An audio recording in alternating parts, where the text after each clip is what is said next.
Na Yesu asifiwe tena kwa mara nyingine. Ninamshukuru Bwana Yesu. Niko hapa kukuletea ujumbe wa neno la Mungu moja kwa moja kutoka mlimani, na ninamshukuru Bwana Yesu kwa ajili ya nafasi hii ambayo amenipatia mimi tena siku ya leo kukutana na wewe. Unaweza ukajiuliza mbona klipu hizi baba amekuwa akitolea mlimani? Hii yote ni kwa sababu nyakati kama hizi huwa ninapatikana maeneo haya. Mimi nina sehemu tatu tu ambazo huwa ninakaa kwenye maisha yangu. Sehemu ya kwanza ni kwenye huduma ambapo ni kanisani ama eneo lolote lile ambalo nitakwenda kufanya huduma. Sehemu ya pili ni nyumbani kwangu, lakini sehemu ya tatu ni mlimani. Hayo ndio maeneo yangu makuu matatu pendwa kabisa ambayo Bwana amenipa kuyakaa katika nyakati hizi tulizokuwa nazo. Sasa leo nimekuletea ujumbe wa neno la Mungu unaosema kwamba thamani ya mtu wa Mungu. Thamani ya mtu wa Mungu. Thamani ya mtu wa Mungu. Thamani ya mtu ambaye Mungu amemchagua. Thamani ya mtu ambaye Mungu amemuita. Thamani ya mtu wa Mungu. Nataka nikwambie mpendwa, katika jina la Bwana, thamani yako ni kubwa sana mbele za Mungu. Ni vile tu haujui, ama ni vile tu kuna baadhi ya mafundisho ambayo umeweza kuyasikia kutoka kwa watu mbalimbali, kutoka kwa mashetani. Maana Biblia inasema wala si ajabu, kwa sababu shetani kuna wakati anajigeuza kuwa malaika wa nuru ili apate kuwadanganya wengi. Lakini Biblia inasema siku za mwisho watu watajitenga na imani ili waweze kusikiliza roho zidanganyazo. Kwa kusikiliza roho zidanganyazo, duniani hapa kuna roho nyingi zidanganyazo, na hizo roho ziko na lengo moja tu, kumfanya mtu wa Mungu thamani yake isionekane mbele za Mungu. Maana Yesu mwenyewe alisema mkija kwangu mtaijua kweli, na kweli itawaweka huru kweli kweli. Na moja kati ya kweli yenyewe ndio hii ambayo nimekuletea leo, kwamba wewe ni mtu wa thamani sana mbele za Mungu. Mtu wa Mungu ana thamani kubwa sana mbele za Mungu. Sasa kabla sijaendelea kuongea, natamani hapa nikuletee neno la Mungu linalopatikana katika kitabu cha kuna kitabu cha Mwanzo sura ya 20, Mwanzo sura ya 20 na mstari wake kuanzia wa kwanza. Ibrahimu akaondoka huko kwenda nchi ya kusini, akakaa kati ya Kadesh na Shuri, naye akatembea katika Gerari. Ibrahimu akamnena Sara mkewe, huyu ni ndugu yangu. Basi Abimeleki mfalme wa Gerari akapeleka watu akamtwaa Sara. Lakini Mungu akamjia Abimeleki katika ndoto ya usiku, akamwambia, umekuwa mfu wewe sababu ya mwanamke huyu uliyemtwaa, maana ni mke wa mtu. Basi Abimeleki alikuwa hakumkaribia, akasema, Bwana, je, utaua hata taifa lenye haki? Je, utaua hata taifa lenye haki?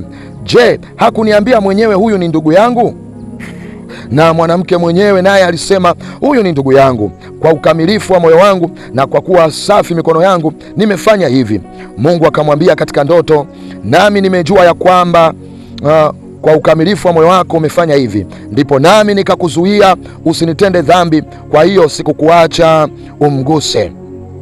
Mstari wa 7 Biblia anasema, basi sasa umrudishe mwanamke kwa mtu huyo, maana yeye ni nabii, naye atakuombea upate kuishi.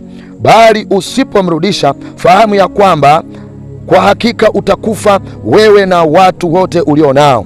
Abimeleki akaamka asubuhi na mapema, akawaita watumwa wake wote, akawaambia maneno hayo yote masikioni mwao, nao watu hao wakaogopa sana. Kisha Abimeleki akamwita Ibrahimu akamwambia, umetutenda nini? Nimekukosa nini hata ukaleta juu yangu na juu ya ufalme wangu dhambi kuu? Umenitenda matendo yasiyotendeka. Abimeleki akamwambia Ibrahimu, umeona nini hata ukatenda jambo hili? Umeona nini hata ukatenda jambo hili? Biblia hapa inaongea kwa habari ya mtumishi wa Mungu anaitwa Ibrahimu. Wote tunafahamu kwamba Ibrahimu ni baba wa imani, na mwanzo kabisa wa kuonekana Ibrahimu katika Biblia ni pale katika kitabu cha Mwanzo sura ya 12, pale ambapo Mungu anamwambia Ibrahimu, toka wewe katika nchi ya baba yako na mama yako, uende mpaka katika nchi ile nitakayokuambia, nami nitakufanya wewe kuwa taifa kubwa.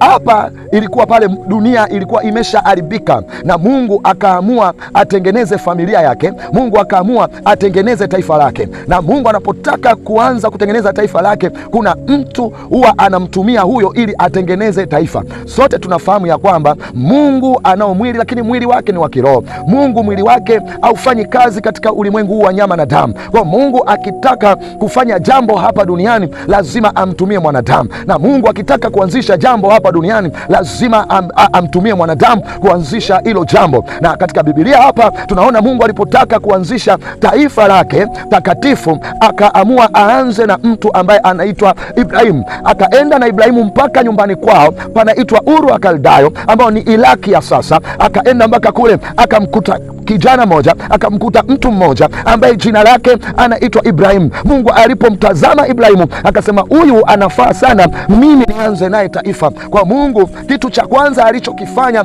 akamtoa nyumbani kwao. Mungu akitaka kuanza na wewe, kwanza lazima akutoe katika yale maisha uliozoea kuishi. Wote hapa tunajua tulikuwa, kabla hatujaokoka, kulikuwa kuna aina fulani ya maisha tunaishi. Kabla hatujaokoka tulikuwa tuna aina fulani ya mienendo tunaenenda nayo, lakini Mungu alipotaka kututumia na kutufanya kuwa watumishi wake na kutufanya kuwa watu wake na kutufanya kuwa watu wa kusudi lake, Mungu alitutoa kwanza. Mungu ana kawaida ya kututoa kwanza. Kuna wengine wametolewa kwenye ulevi, kuna wengine wametolewa kwenye ukahaba, kuna wengine wametolewa kwenye ujambazi, kuna wengine wametolewa kwenye siasa, kuna wengine walikuwa mapolisi, kuna wengine walikuwa wanafanya kazi benki, kuna wengine walikuwa wanafanya shughuli mbalimbali. Mungu aliamua kuwachomoa hao watu ili hao watu wawe sababu ya kutengeneza lile taifa ambalo yeye amekusudia, kutengeneza wale watu ambao yeye amekusudia. Kwa hiyo Mungu akamfuata Ibrahimu, akampa maono namna vile ambavyo Mungu anataka kutengeneza taifa kubwa kupitia yeye Ibrahimu.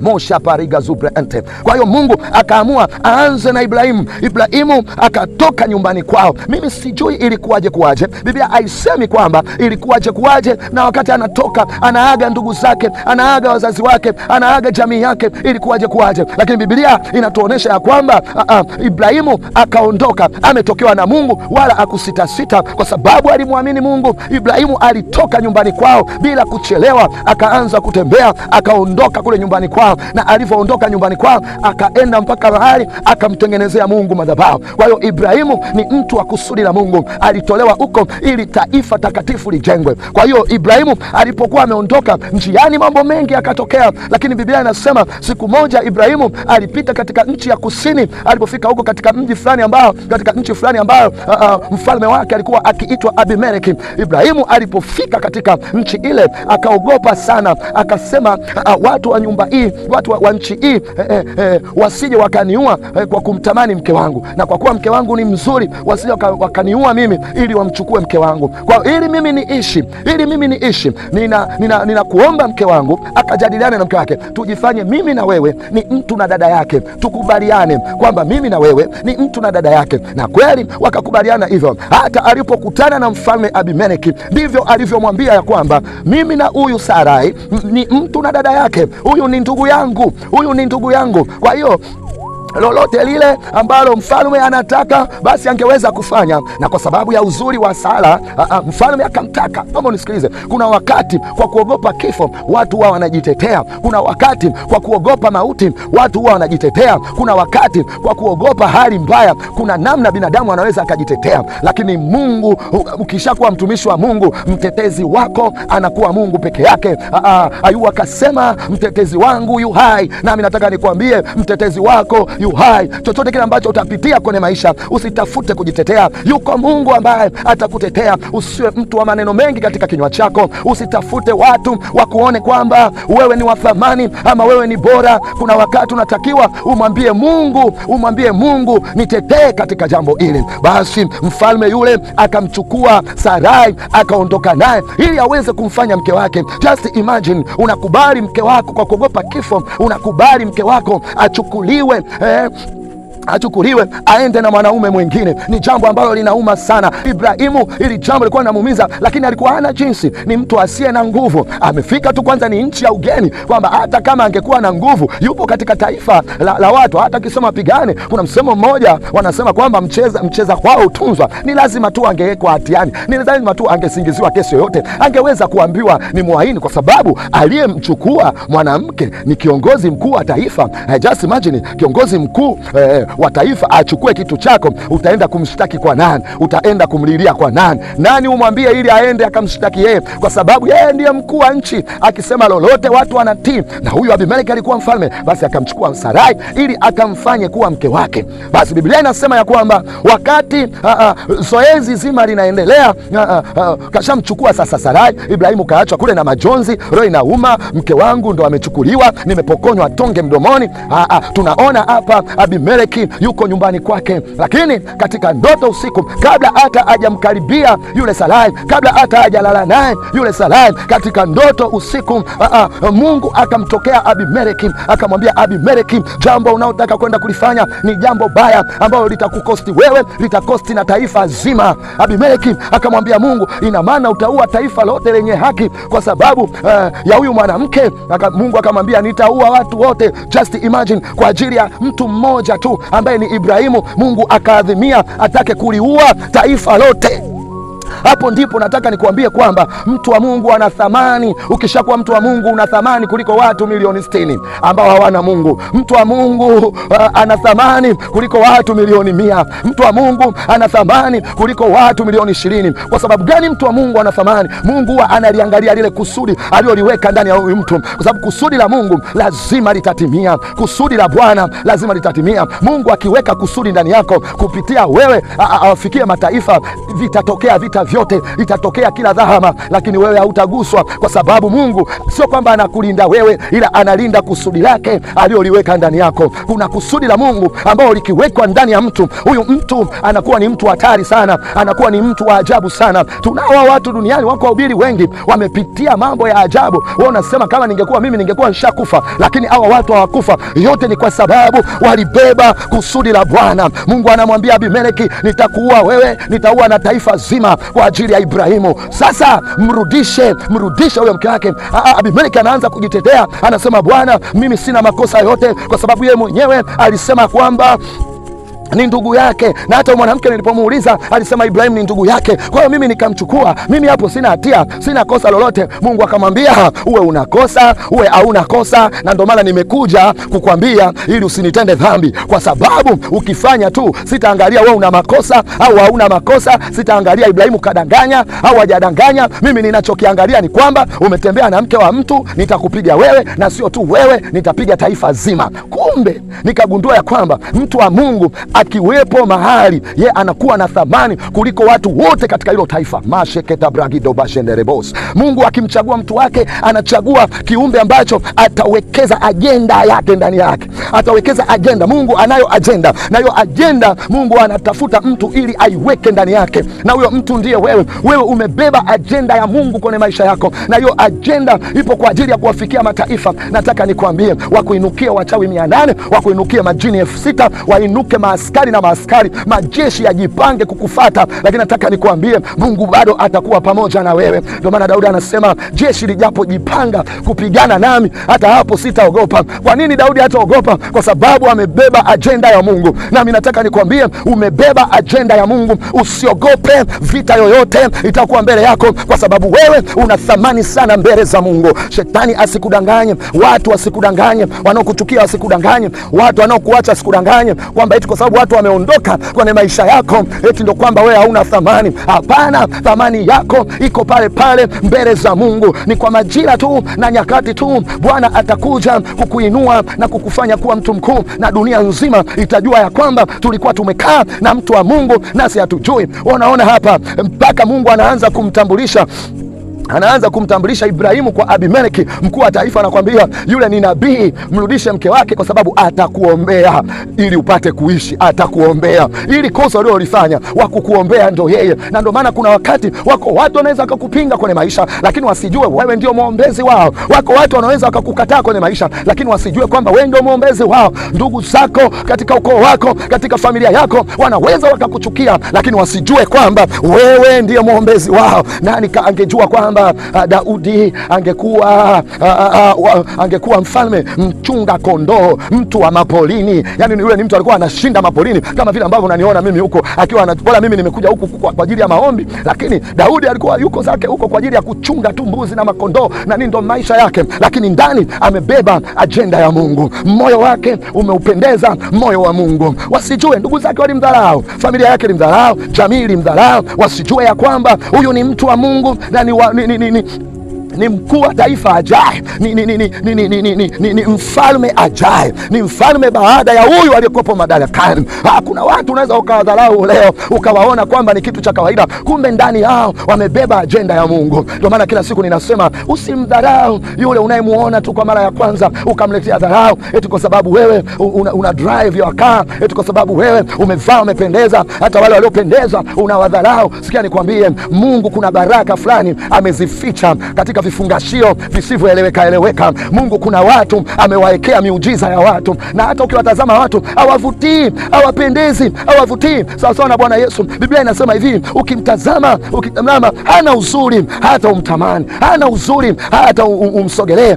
Hakuwa handsome, hakuwa na mavazi mazuri sana, hakuwa mtu wa kupendeza sana, alikuwa ni mtu wa kawaida tu. Ukimtazama havutii hata umfuate. Waliobeba baraka, waliobeba ajenda ya Mungu hawatazamiki, hawavutiagi, ni watu wa kawaida tu. Ukiwatazama unaona kawaida, wanaongea kikawaida, hawana majivuno, ni watu wa kawaida. Kumbe huyo Yesu ambaye ndugu zake walimkataa, maana Biblia inasema alikuja kwake, ibali walio wake wakamkataa. Wapo waliomkataa kwa sababu hakuwa anavutia, hakutoka kwenye familia ya kitajiri, kwamba ametoka kwenye familia inayoeleweka, hakutoka kwenye mji mzuri. Tufanye kama hapa katika nchi yetu ya Tanzania na katika mji wa Dar es Salaam, tuseme kwamba huyu mtu alikuwa anatokea katika mji kama Buza kimfano, au kama Manzese kimfano, au azaliwe Uwanja Afisi kimfano, au azaliwe Keko Mwanga kimfano. Yani ni kawaida, hajatokea kwenye mji mkubwa kama watu walivyokuwa wametarajia kwamba Masihi atatoka katika mji mkubwa, atazaliwa labda pengine na mfalme, pengine atazaliwa na kuhani fulani. Lakini hapana, amezaliwa na mtu wa kawaida, amezaliwa na mwanamke tu wa kawaida katika familia ya kawaida. Ndio watu wakuu wanavyokuwa wanazaliwa. Ukifuatilia watu wakuu wote wamezaliwa kawaida, lakini ndani Mungu ameweka ajenda yake. Mungu amewekeza kitu kikubwa ndani yao. Hata nawe nataka nikwambie, umezaliwa katika familia tu ya kawaida, lakini ndani yako Mungu amewekeza kitu kikubwa, nawe ni mtu wa thamani sana mbele za Mungu. Ninakuombea katika jina la Yesu kwamba maisha yako yasiharibike, wala usijisikie unyonge. Kuna ajenda ya Mungu iko ndani yako, nami niko hapa. Ajenda ambayo Bwana amenituma ni kuamsha mashujaa. Mungu amenituma nimwambie kila nitakayemuona, wewe ni shujaa. Kila atakayekuja mbele yangu nimwambie kwamba wewe ni shujaa. Haijalishi kwamba umesoma, haijalishi kwamba hujasoma, haijalishi ni tajiri, haijalishi umetoka kwenye familia kimaskini au wenyewe ni masikini. Ninachotaka kukwambia kwamba ajenda ya Mungu iliyo ndani yako ndio itakao kufanya uwe mkuu. Ajenda ya Mungu iliyokuwa ndani ya Ibrahimu ndio ikamfanya atambulike kwa mkuu wa taifa Abimeleki. Biblia inasema Abimeleki baada ya kumrudisha mke wa Ibrahimu alienda na sadaka, alienda na mali. Alikwambia ziko mali kwa ajili ya uthamani ule ambao Mungu ameuweka ndani yako. Ziko mali ambazo Mungu atakupatia bila wewe kutoka jasho, bila wewe kusumbua sana akili. Yani kuna zile hazina za gizani, zile hazina zilizofichwa, zile Mungu ameziweka mahali kwa ajili ya watu wanaowathamini, kwa ajili ya watu waliobeba ajenda yake. Na wewe ni moja kati ya watu ambao nataka nikwambie, ibebe ajenda ya Mungu, ikubali ajenda ya Mungu. Iko siku Mungu atakujia hapo ulipo. Nataka nikwambie, wala haujachelewa. Kuna watu wanakudanganya kwamba umechelewa kuolewa, tuna miaka 26, 27, tunaona kama umechelewa kuolewa, miaka 30, 33, miaka 40. Ngoja nikwambie, haujachelewa. Lipo kusudi la Mungu. Hiyo miaka ambayo Mungu anakuacha usiolewe, kwa sababu Mungu hiyo miaka anataka umtumikie, anataka uibebe ajenda yake. Kabla hujakwenda kubeba ajenda ya familia, Mungu anataka uisambaze ajenda yake. Ibebe hiyo ajenda ya Mungu. Nyakati ambao bado hauna ndoa yoyote, hauna kitu chochote, beba ajenda ya Mungu. Kuna kipindi fulani nilikuwa nimeokoka, afu nilikuwa sina kazi. Wakati nimeokoka sina kazi, nimekaa zangu nimekaa tu hivi nawaza, mimi maisha yangu atakuaje? Nimeacha hapo wizi, siibi tena, ndo nimeokoka, nimekuwa sasa kijana mzuri. Sasa niko zangu hapo kanisani. Umepita mwaka wa kwanza, mwaka wa pili, nikakutana na mama mmoja anaitwa, ni mchungaji huyu. Huyu mchungaji akaniambia, wewe unasema hauna kazi wakati Mungu amekuokoa. Kazi yako ni kuhubiri Injili. Beba Biblia, ingia zako mtaani, hiyo ndio kazi yako. Nikasema, mama, katika hili nimekuelewa, kumbe ndio kazi. Basi nikabeba Biblia yangu, nikawa najipitia zangu mtaani, na hubiria watu. Wengine walikuwa wananicheka, wengine walikuwa wananizomea, wengine walikuwa wanaona kwamba huyu kijana siku hizi kawa mshamba, wakati zamani alikuwa mtu fulani, tukimtazama tunamuogopa, lakini sasa hivi amekuwa mnyonge, anahubiri Injili, maisha yamemshinda, sasa ameamua kukimbilia kanisani. Kuna nyakati kwa tunaenda, una baba mmoja tulikuwa tunazunguka, tunaenda mpaka Muhimbili, tunatembea kutoka Keko mpaka Muhimbili kwa mguu, saa 10 ya alfajiri, saa 10 tunaamka, tunaenda huko Muhimbili, tunatembea wodi zote zile, Kibasila, Mwaisela, Moi, kule kwa watoto yote tunaikanyaga ile. Leo tunasema leo tunapita wodi Kibasila hii, tunaikanyaga yote, tunaombea watu mpaka ule muda ambao wa kuona watu umeisha, nasi tunatoka tunarudi zetu nyumbani. Kesho tunahamia kwenye wodi nyingine, kesho kuta tunaingia kwenye gorofa lingine, kesho kuta tunahamia kwenye wodi nyingine. Tunaenda hivyo, tukitoka kule asubuhi tukishakunywa chai, tunasema sasa tuingie barabarani, tunapita sasa polisi, tunaenda Kurasini, tunaenda kule kidogo wanaita Shimo la Udongo, tunatembea ile Keko yote, Chang'ombe, Unubini, wapi kote tunahubiri Injili.